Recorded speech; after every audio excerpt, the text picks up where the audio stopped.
ناشتے سے فارغ ہو کر میں گھر کے کام کاج کرنے میں مصروف تھی۔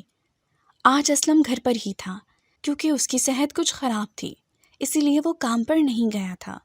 تمہاری مصروفیات دیکھ کر مجھے اندازہ ہو رہا ہے کہ تم اپنے میکے جانے کی تیاری کر رہی ہو۔ مجھے تیزی سے کام کرتے ہوئے دیکھ کر اسلم نے تلخ لہجے سے پوچھا، آپ کو بتایا تھا کہ چچا صفدر عمرے کی سعادت حاصل کر کے وطن واپس لوٹے ہیں، ان سے ملنے اور مبارکباد دینے کے لیے جانا ہوگا۔ اسلم کی لہجے کی تلخی کو نظر انداز کرتے ہوئے میں نے دھیمے لہجے سے جواب دیا، ہر وقت تمہارا کوئی نہ کوئی فرمائشی پروگرام چلتا ہی رہتا ہے۔ تم نے کبھی خود پیسے کمائے ہوں تو تمہیں اندازہ ہو کہ پیسہ کمانا کتنا مشکل ہے۔ صرف اپنی زبان سے لفظ ادا کر دیتی ہو اور پھر اس پر عمل کرنا بھی ضروری ہوتا ہے۔ میرے پاس اتنے پیسے نہیں ہیں کہ تمہارے خاندان والوں پر خرچ کرتا رہوں۔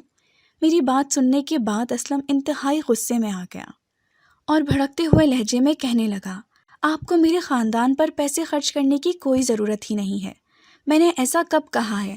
میں آپ کی بیوی ہوں، میری ضروریات زندگی کا خیال رکھنا آپ کا فرض ہے۔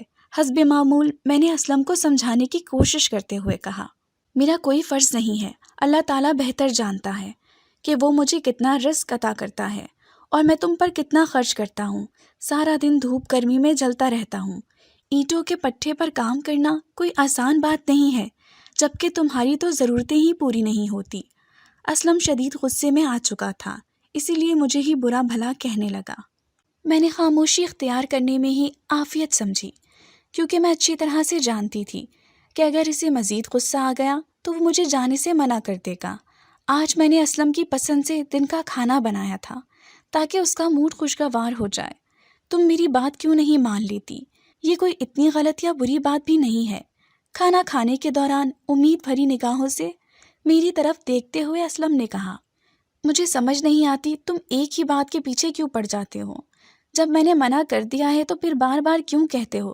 میں نے تم سے کبھی کوئی فرمائش نہیں کی۔ میں جانتی ہوں کہ تمہاری آمدن بہت زیادہ نہیں ہے، اس میں سے تمہیں اپنی والدہ کو بھی کچھ نہ کچھ رقم دینی ہوتی ہے، اور میں کوشش کرتی ہوں کہ اپنے اخراجات کو کم سے کم کر دوں تاکہ تمہیں کوئی تکلیف نہ ہو، لیکن اس کے باوجود تم مجھے بار بار ایک ہی بات کیوں کہتے ہو؟ کھانے سے ہاتھ روک کر میں نے انتہائی غصے سے جواب دیا تو وہ غصیلی نگاہوں سے میری طرف دیکھتے ہوئے کھانے کی طرف متوجہ ہو گیا۔ شام سے کچھ پہلے ہی محلے کے بچے قرآن پڑھنے کے لیے آنا شروع ہو گئے تھے۔ جب سے میری شادی ہوئی تھی اور میں اس محلے میں آئی تھی، میں یہاں کے بچوں کو قرآن پڑھاتی تھی کیونکہ میں خود حافظ قرآن تھی۔ محلے کے سبھی بچے میرے پاس پڑھنے کے لیے آیا کرتے تھے۔ چھوٹے چھوٹے پیارے پیارے بچے صاف ستھرے کپڑے پہنے، ہاتھوں میں سپارے پکڑے بہت پیارے لگ رہے تھے۔ اسلم جو کہ منہ چڑھائے بیٹھا تھا، بچوں کو دیکھ کر خوش دکھائی دینے لگا تھا۔ چھوٹی سی ایک بچی کو وہ بہت پیار سے دیکھ رہا تھا۔ ہماری شادی کو 2 سال گزر چکے تھے، لیکن ابھی تک اولاد کی نعمت سے محروم تھے۔ بچوں کی طرف اسلم کو متوجہ دیکھ کر مجھے اس کمی کا شدت سے احساس ہوا تھا۔ سب بچے سپارہ پڑھ کر چلے گئے تھے، لیکن اسلم نے اس بچی کو ابھی تک اپنے پاس ہی بٹھایا ہوا تھا۔ بہت دیر ہو چکی ہے، اب اس کو گھر بھیج دیں، ایسا نہ ہو کہ اس کی ماں ڈھونڈتے ہوئے یہاں آ جائے اور پھر ناراض ہو جائے کہ ہم نے اسے کیوں روک لیا تھا۔ اسلم کو اس کیوٹ سی بچی کے ساتھ کھیلتے ہوئے دیکھ کر میں نے فکر مندی سے کہا، تم فکر کیوں کرتی ہو کہ میرے ساتھ کھیل رہی ہے، تھوڑی دیر بعد چلی جائے گی۔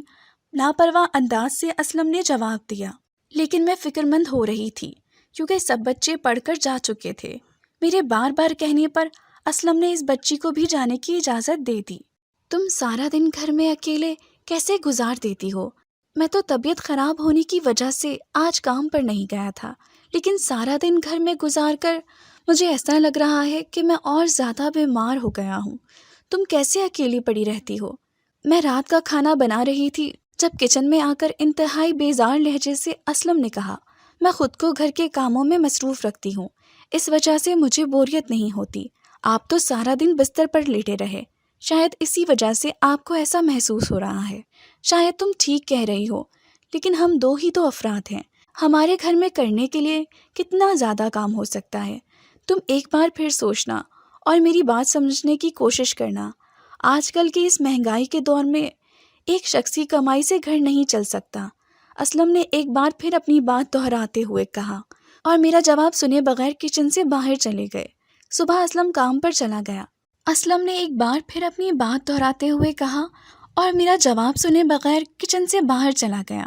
صبح اسلم کام پر چلا گیا تو میں روزمرہ کے کاموں میں مصروف ہو گئی، جب اچانک ہی دروازہ کھٹکھٹانے کی آواز سنائی دی۔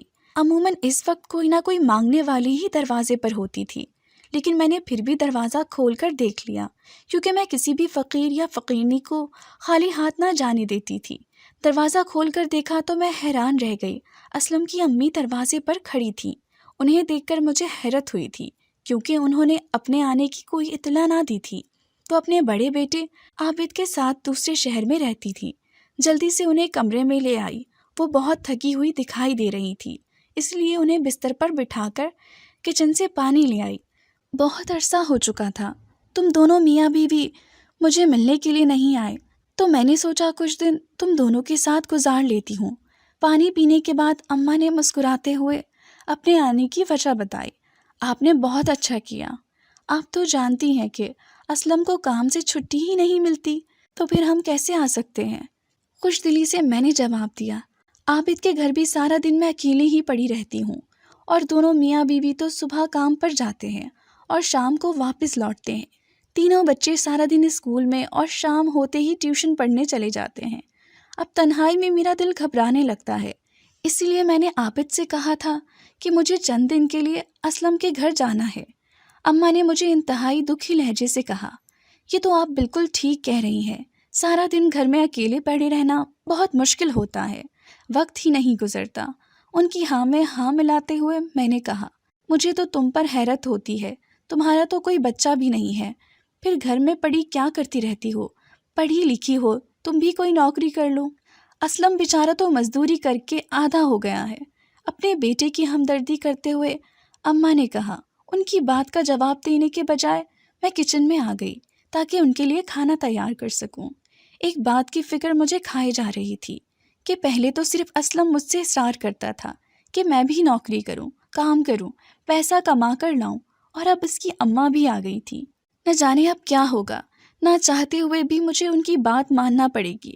فکر مندی سے میں نے سوچا، میں خواتین کا گھر سے باہر کام کرنا برا نہ سمجھتی تھی، لیکن اسلم بہت عجیب شخص تھا۔ وہ یہ تو چاہتا تھا کہ میں پیسے کما کر لاؤں، لیکن وہ مجھے کہیں نوکری نہیں کرنے دینا چاہتا تھا۔ اس کی خواہش تھی کہ میں اس کے ساتھ ہی اینٹوں کے پٹھے پر جایا کروں اور مزدوری کروں، جو کہ میرے لیے ناممکن تھا۔ میں حافظ قرآن تھی اور اس بات کا خیال رکھتی تھی کہ انتہائی ضرورت کے تحت ہی گھر سے باہر نکلوں اور نامحرم اجنبی لوگوں سے دور ہی رہوں، لیکن نہ جانے اسلم کو یہ بات کیوں سمجھ نہ آتی تھی۔ شام کو جب اسلم گھر واپس لوٹا تو اپنی ماں کو دیکھ کر بہت خوش ہوا۔ اماں بہت اچھا کیا جو چند دن میرے پاس رہنے کے لیے آ گئی۔ میرا دل بھی بہت چاہ رہا تھا کہ میں کچھ وقت تیرے ساتھ گزاروں۔ ماں کو دیکھ کر خوشی کا اظہار کرتے ہوئے اسلم نے کہا، میں عابد کے گھر میں ہوتے ہوئے بھی تیرے بارے میں سوچتی رہتی ہوں۔ تیری شادی کو 2 سال گزر چکے ہیں، لیکن ابھی تک تیرے گھر کوئی رحمت نازل نہیں ہوئی۔ اب میں آ گئی ہوں نا، تمہاری بیوی کا علاج بھی کراؤں گی۔ کب تک اکیلی زندگی گزارو گے تم دونوں؟ اماں نے انتہائی ہمدردانہ لہجے سے کہا۔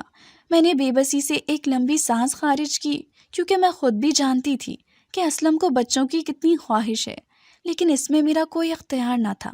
رات کے کھانے پر اماں پھر وہی باتیں لے کر بیٹھ گئیں۔ تم خود تو کام پر چلے جاتے ہو، تمہاری بیوی سارا دن گھر پر اکیلی پڑی رہتی ہے، اس کو بھی کسی کام پر لگوا دو، تمہارے حالات بھی اچھے ہو جائیں گے۔ میری طرف دیکھتے ہوئے اماں نے مسکرا کر مشورہ دیا۔ میرا جی تو چاہ رہا تھا اپنا سر پیٹ لوں، لیکن میں نے بھی صرف مسکرانے پر اکتفا کیا۔ اماں تم ہی سمجھاؤ اسے، سارا دن گھر پر اکیلی پڑی رہتی ہے، اچھی طرح سے جانتی ہے کہ میں ایک مزدور آدمی ہوں، میری اتنی زیادہ آمدن نہیں ہے۔ اگر ہم دونوں کام کریں گے تو اللہ تعالیٰ ہم پر کتنا رحم کر دے گا، لیکن یہ تو میری کوئی بات نہیں مانتی، سارا دن گھر پر آرام کرتی رہتی ہے، کام کرنے کی تو عادت ہی نہیں ہے۔ اپنی عادت سے مجبور اسلم شروع ہو چکا تھا۔ ارے ہاں بہو، تمہارے کون سے بچے رو رہے ہیں، تم بھی کوئی کام کر لو، اماں نے مجھے مشورہ دیتے ہوئے کہا۔ مجھے کام کرنے میں کوئی اعتراض نہیں ہے، میں کام کر سکتی ہوں، لیکن مجھے اس پر اعتراض ہے کہ میں اینٹوں کے پٹھے پر جا کر اسلم کے ساتھ مزدوری کروں۔ مجھے یہ پسند نہیں ہے۔ جبکہ اسلم یہ چاہتا ہے کہ میں سارا دن اس کی آنکھوں کے سامنے رہوں اور پیسے بھی کما کر لاؤں۔ یہ میرے لیے ممکن نہیں۔ اگر یہ مجھے اجازت دے تو میں کسی بھی قرآن اکیڈمی میں پڑھا سکتی ہوں۔ اپنے غصے پر قابو پاتے ہوئے میں نے جواب دیا، آئے ہائے اسلم، تو پاگل تو نہیں ہو گیا؟ کیا تمہاری بیوی اب مزدوری کرے گی؟ تجھے اس بات پر شرم نہیں آئے گی؟ اماں نے حیران ہوتے ہوئے اسلم سے پوچھا، اماں تجھے نہیں پتا یہ جو لڑکیاں نوکریاں کرتی ہیں، صبح صبح اٹھتی ہیں، میک اپ کرتی ہیں اور رنگ برنگی ڈیزائنوں کے کپڑے پہن کر سج سنور کر جاتی ہیں، یہ نوکریاں کم کرتی ہیں اور نہ جانے کون کون سے کام کرتی رہتی ہیں۔ میں تو ہرگز اسے باہر جا کر نوکری کرنے کی اجازت نہیں دے سکتا۔ یہ میرے ساتھ کام کیوں نہیں کرتی؟ ہم دونوں کام کریں گے تو پھر کیا مسئلہ ہے؟ اسلم نے انتہائی اونچی آواز سے اماں کو سمجھانے کی کوشش کرتے ہوئے کہا۔ اس کے خیالات سن کر تو میں نے اپنا سر ہی پیٹ لیا تھا، لیکن میں جانتی تھی کہ میں اس کے خیالات بدل نہیں سکتی، اسی لیے خاموش ہو گئی۔ ہاں ہاں بیٹا، تو کہتا تو بالکل ٹھیک ہے۔ آج کل کی لڑکیاں جو نوکریاں کرتی ہیں نا، ایسے سج سنور کر گھر سے نکلتی ہیں جیسے کسی شادی پر جا رہی ہوں۔ کھانا کھاتے ہوئے اماں نے سر جھکا کر کہا، اماں تم ہی اسے کچھ سمجھاؤ نا، یہ میرے ساتھ مل کر کام کرے گی تو اسی کا فائدہ ہوگا، لیکن یہ میری کوئی بات سنتی ہی نہیں ہے۔ اپنی بات پر زور دیتے ہوئے اسلم نے کہا، اچھا ابھی تو کھانا کھا، سارا دن کام کر کر کے تھک گیا ہے، میں اسے سمجھا لوں گی، تو فکر نہ کر۔ کھانے سے انصاف کرتے ہوئے اماں نے جواب دیا۔ اب اماں اٹھتے بیٹھتے مجھے اس بات پر اکسانے لگی تھی کہ میں اسلم کے ساتھ مزدوری پر چلی جایا کروں۔ میں نے انہیں بہت سمجھانے کی کوشش کی، لیکن نہ جانے دونوں ماں بیٹا میری کوئی بات سننے کے لیے تیار ہی کیوں نہ تھے۔ میں کچن میں کھانا بنا رہی تھی، جبکہ وہ دونوں ماں بیٹا کمرے میں بیٹھے نہ جانے کون سے راز و نیاز کی باتیں کر رہے تھے۔ بس اماں، مجھے تیرے سے ہی امید ہے، اب تو آ گئی ہے، میرے سارے مسئلے حل ہو جائیں گے۔ یہ پیسے میں نے تجھے اسی لیے دیے ہیں تاکہ کچھ بہتری ہو سکے۔ میں کھانے کے برتن رکھنے کے لیے کمرے میں گئی تو دونوں آپس میں باتیں کرنے میں مشغول تھے۔ اب نہ جانے کیا کرنے والے تھے کہ کس بہتری کے لیے اسلم نے ماں کو پیسے دیے تھے۔ اگلی صبح مجھے پتہ چل ہی گیا تھا، جب اماں نے مجھے جلدی سے تیار ہونے کے لیے کہا۔ وہ مجھے کسی دربار پر لے کر جانا چاہتی تھی تاکہ اللہ تعالیٰ میری گود بھی بھر دے۔ میں ان کے ساتھ جانا نہیں چاہتی تھی، بلکہ میں بہت دنوں سے سوچ رہی تھی کہ میں کسی لیڈی ڈاکٹر سے اپنا چیک اپ کراؤں، لیکن اماں کے سامنے انکار کرنے سے مراد تھی کہ اپنے لیے ایک نیا محاذ کھڑا کر لینا۔ سارا دن مختلف گاڑیاں بدل کر ہم دربار پر پہنچی تھی۔ قبر پر فاتحہ خوانی کرنے کے بعد اماں نے ایک حجرے میں بیٹھی ہوئی خاتون سے نہ جانے کیا کہا تھا کہ اس نے مجھے کچھ تعویذ دے دیے جو میں نے پانی میں گھول کر پینے تھے، اور بدلے میں اماں سے اس نے اچھی خاصی رقم لے لی تھی۔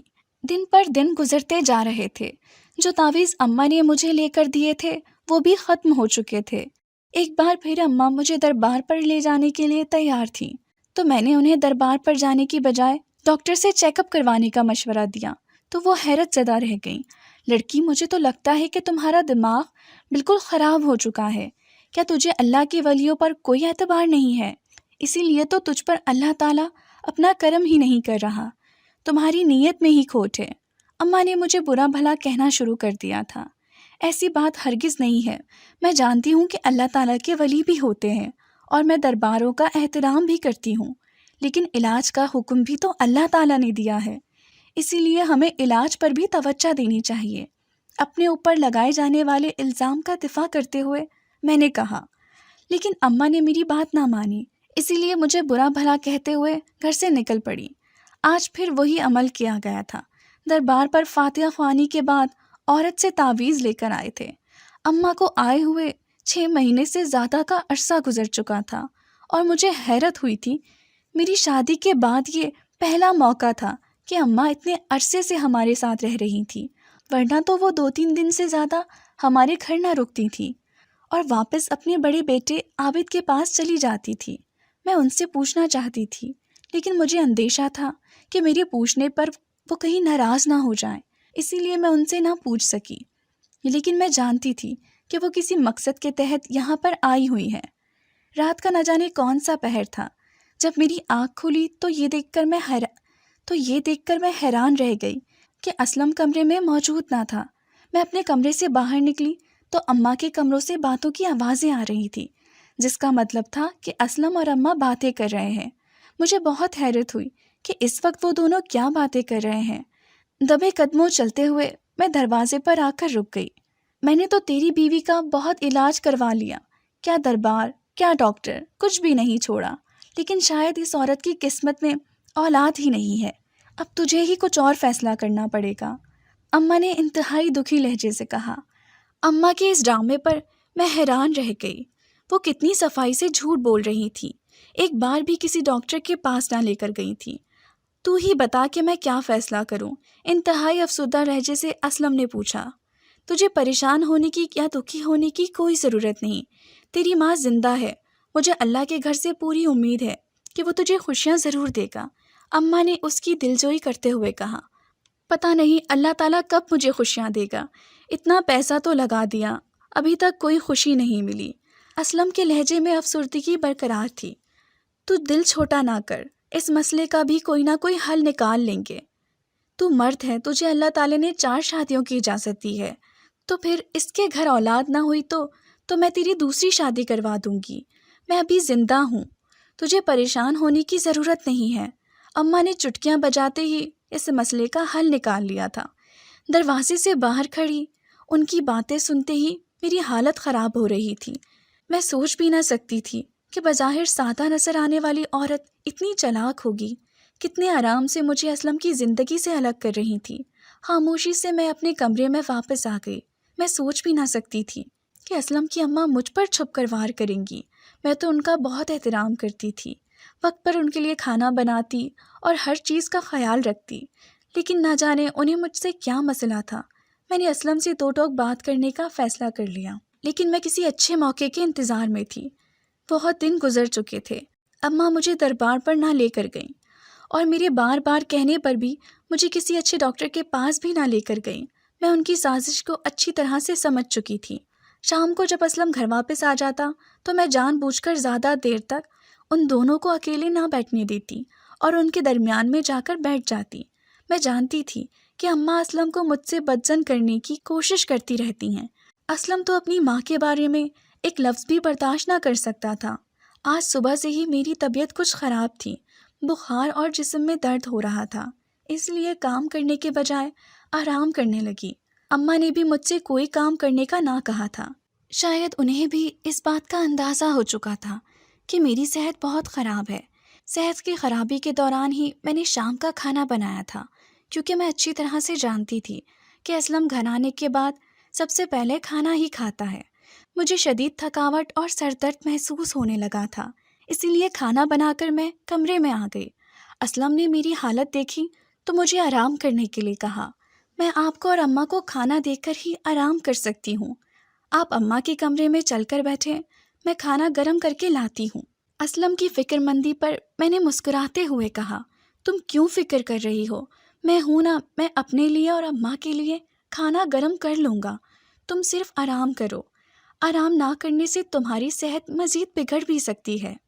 فکر مندانہ مسکراہٹ چہرے پر سجا کر اسلم نے کہا تو نہ چاہتے ہوئے بھی میں آرام کرنے چلی گئی۔ اسلم کے جانے کے بعد کچھ دیر تک میں کمرے میں بیٹھی رہی، پھر میرا دل گھبرانے لگا تو میں اپنے کمرے سے باہر نکل آئی۔ میرا رخ اماں کے کمرے کی طرف تھا، جہاں پر اسلم اور اماں کھانا کھانے میں مصروف تھے۔ تو جانتا ہے نا اپنے بھائی عابد کو، کیسا جورو کا غلام ہے۔ اس کی بیوی ایک بار جو بات کہتے، عابد کے لیے تو وہ حکم کا درجہ رکھتی ہے۔ اس کی بیوی کی ضد کی وجہ سے ہی تو میں تمہارے گھر آئی ہوں۔ حسب عادت اماں اسلم کو شکایتیں لگانے میں مصروف تھیں، لیکن مجھے 6 ماہ میں پہلی بار پتہ چلا تھا کہ اماں عابد اور اس کی بیوی سے ناراض ہو کر آئی ہیں۔ جب آپ نے پہلے بھابھی سے میرا رشتہ مانگا تھا تو انہوں نے انکار کر دیا تھا، اب انہیں کیا مسئلہ ہے؟ اسلم نے لاپرواہ انداز سے پوچھا۔ میں توجہ سے سننے لگی۔ میں نہیں جانتی اب کیا ہوا ہے، تیری شادی کو ابھی 6 ماہ بھی نہ گزرے تھے کہ عابد کی سالی طلاق لے کر بہن کے گھر آ کر بیٹھ گئی۔ ماں باپ تو مر چکے ہیں، بھائی اور بھابھی ساتھ رکھنے کے لیے تیار ہی نہ تھے۔ جب سے وہ اس گھر میں آئی ہے، عابد کی بیوی کی ایک ہی ضد ہے کہ وہ اسلم کے ساتھ اپنی بہن کی شادی کرنا چاہتی ہے۔ میں نے اسے بہت سمجھایا ہے کہ اسلم اب شادی شدہ ہے، اس کا پیچھا چھوڑ دو، لیکن اس کی بہن بھی تمہیں بہت پسند کرتی ہے اور اسے اس بات کا احساس بھی ہے کہ تمہاری غربت کی وجہ سے اس نے تمہیں چھوڑ کر ایک امیر شخص سے شادی کر لی تھی جس نے اس کی کوئی قدر نہیں کی۔ اب اسے اپنی غلطی کا احساس ہو چکا ہے۔ اماں نے تفصیل سے سمجھاتے ہوئے کہا، مجھے تو ایسا محسوس ہو رہا تھا کہ یہ آسمان میرے سر پر گر جائے گا۔ شادی سے پہلے اسلم عابد بھائی کی بیوی کی بہن کو پسند کرتا تھا، لیکن اسلم کی غربت کی وجہ سے رشتہ نہ ہوا تھا۔ میں اماں کی سازش کو اچھی طرح سے سمجھ چکی تھی۔ عابد کی بیوی کے کہنے پر وہ ہمارے گھر آئی تھی تاکہ میرے اور اسلم کے درمیان پھوٹ ڈلوا سکے اور مجھے راستے سے ہٹاتے ہوئے اسلم کی دوسری شادی کروا دیں۔ سوچ سوچ کر تو میرے دماغ کی نسیں پھٹنے لگی تھی۔ میں نے کبھی سوچا بھی نہ تھا کہ اسلم کی ماں اور بھابھی مجھ سے اتنی نفرت کرتی ہیں کہ وہ مجھے اس گھر میں برداشت ہی نہیں کر سکتی۔ میں سب کچھ جان چکی تھی، اسی لیے میں نے اسلم سے بات کرنے کا فیصلہ کر لیا۔ اسلم کی ایک ہی ضد تھی کہ میں اس کے ساتھ مزدوری کروں۔ وہ اٹھتے بیٹھتے مجھے اس کام کے لیے مجبور کرتا رہتا تھا اور میرے انکار پر شدید غصے میں آ کر مجھے برا بھلا کہتا تھا، تمہیں مفت کی روٹیاں کھانے کی عادت پڑ چکی ہے، سارا دن بستر پر لیٹ کر آرام کرتی ہو نا، اسی لیے کوئی بھی کام کرنا تمہارے لیے بہت مشکل ہے۔ حسب عادت اسلم نے مجھے کام چور کہا تو نہ جانے کیوں مجھے غصہ آ گیا۔ میں اچھی طرح سے جانتی ہوں کہ میں کام چور ہوں، اسی لیے تم مجھے اپنے ساتھ کام پر لے کر جانا چاہتے ہو تاکہ مجھے کام کرنے کی عادت پڑ جائے۔ اگر تمہیں اتنا ہی شوق ہے کہ تمہاری بیوی تمہارے ساتھ کام کرے تو اپنی اس بیوی کو ساتھ لے جایا کرنا جو تمہاری اماں اس گھر میں لے کر آنا چاہتی ہیں۔ غصے میں نے کہہ دیا تو اماں اور اسلم دونوں حیران نظروں سے میری طرف دیکھنے لگے۔ ایسی حیران نظروں سے مجھے دیکھنے کی کوئی ضرورت نہیں ہے، کیونکہ میں اچھی طرح سے جانتی ہوں کہ اماں اس گھر میں کس سازش کے تحت آئی ہیں۔ تنزیہ مسکراہٹ چہرے پر سجاتے ہوئے میں نے کہا، دیکھ لو اس چھٹانگ بھر کی لڑکی کو، مجھے سازشی کہہ رہی ہے۔ اماں نے الٹا داؤ کھیلنے کی کوشش کی اور مجھے ہی برا بھلا کہنے لگی۔ آپ کے اس طرح واویلا کرنے سے کچھ نہ ہوگا۔ آپ اپنے بیٹے سے پیسے لے کر کھاتی رہی ہیں اور کہا کہ تمہاری بیوی کا علاج کروا رہی ہوں، لیکن آپ مجھے ایک بار بھی کسی ڈاکٹر کے پاس لے کر نہیں گئی۔ اس کا یہی مطلب ہے نا کہ آپ نہیں چاہتی کہ میں اور اسلم ایک ساتھ رہیں۔ آپ مجھے اس کی زندگی سے نکال دینا چاہتی ہیں۔ اماں کی طرف دیکھتے ہوئے انتہائی غصے سے میں نے پوچھا۔ ان کے چہرے پر گھبراہٹ کے آثار دکھائی دینے لگے تھے۔ دیکھ لو تم اپنی بیوی کو مجھ پر کیسے الزام لگا رہی ہے اور تم خاموشی سے کھڑے ہو، للکارتے ہوئے اماں نے کہا۔ اسلم غصے سے میرے سامنے آ کر کھڑا ہو گیا۔ خبردار اگر تم نے میری ماں کے لیے ایک لفظ بھی بولا، جو سچ ہے میرے علاج کے نام پر وہ تم سے پیسے لیتی رہی ہیں۔ اسلم کی دھمکی کو خاطر میں نہ لاتے ہوئے میں نے اسے حقیقت بتانے کی کوشش کی۔ میری بات پر یقین نہ کرتے ہوئے اس نے زوردار تھپڑ میرے چہرے پر رسید کر دیا۔ مجھے اس بات کی توقع ہرگز نہ تھی۔ غصے میں نے گھر چھوڑ دیا اور اس بات کا فیصلہ کر لیا تھا کہ دوبارہ کبھی اس گھر میں واپس نہ آؤں گی۔ اسلم نے بھی مجھے روکنے کی بہت کوشش کی۔ 2 مہینے گزر چکے تھے۔ اسلم مجھے راضی کرنے کے لیے نہ آیا تھا۔ میری امی مجھے دیکھ کر پریشان ہوتی تھی۔ اگر تم کہو تو میں خود اسلم سے بات کروں، ایسا نہ ہو کہ بہت دیر ہو جائے اور ہمارے پاس پچھتاوے کے سوا کچھ باقی نہ بچے۔ امی نے ایک روز مجھے سمجھاتے ہوئے کہا تو میں نے انہیں سختی سے منع کر دیا۔ دیکھتے ہی دیکھتے 3 ماہ گزر گئے، لیکن مجھے اسلم کی کوئی خیر خبر نہ تھی۔ ایک دن صبح سویرے ہی اسلم آ گیا۔ اس کے آنے کی امید ختم ہو چکی تھی، لیکن نہ جانے کیوں اسے دیکھ کر مجھے خوشی ہوئی تھی۔ وہ انتہائی کمزور اور بیمار دکھائی دے رہا تھا۔ اس کی حالت دیکھ کر مجھے ترس آ رہا تھا۔ مجھے معاف کر دو، مجھ سے بہت بڑی غلطی ہو گئی۔ مجھے اس بات کا اندازہ نہ تھا کہ میں اپنی زندگی کے لیے بہت غلط فیصلے کر رہا ہوں۔ ہاتھ جوڑ کر اسلم نے مجھ سے معافی مانگتے ہوئے کہا، تمہیں مجھ سے معافی مانگنے کی کوئی ضرورت نہیں ہے۔ حالات ہی کچھ ایسے تھے کہ تمہیں سمجھ نہ آئی کہ تم کیا کر رہے ہو۔ اس کے ہاتھوں کو اپنے سامنے سے ہٹاتے ہوئے میں نے کہا، اماں اور بھابھی کی باتوں میں آ کر میں نے بھابھی کی بہن سے شادی کر لی تھی، لیکن میں نہ جانتا تھا کہ وہ دونوں کس مقصد کے تحت یہ سب کر رہی ہیں۔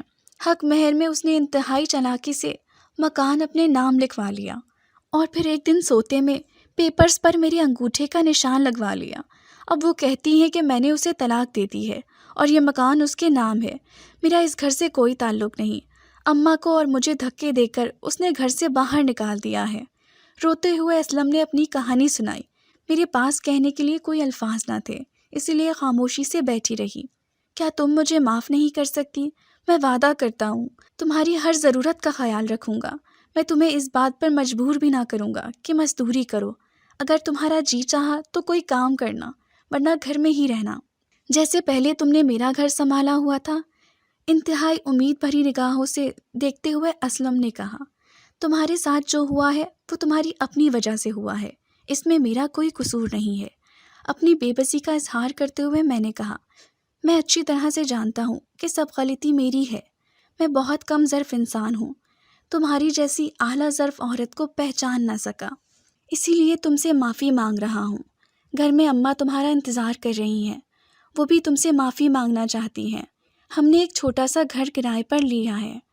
اسلم نے انتہائی بے چارگی سے کہا، میرے پاس اسے معاف کر دینے کے علاوہ کوئی دوسرا راستہ نہ تھا، کیونکہ ابھی میری 3 بہنیں غیر شادی شدہ تھیں۔ میں بیوہ ماں کے بوجھ میں اضافہ نہ کر سکتی تھی، اسی لیے اسلم کو معاف کر دیا اور اس کا ہاتھ تھام لیا۔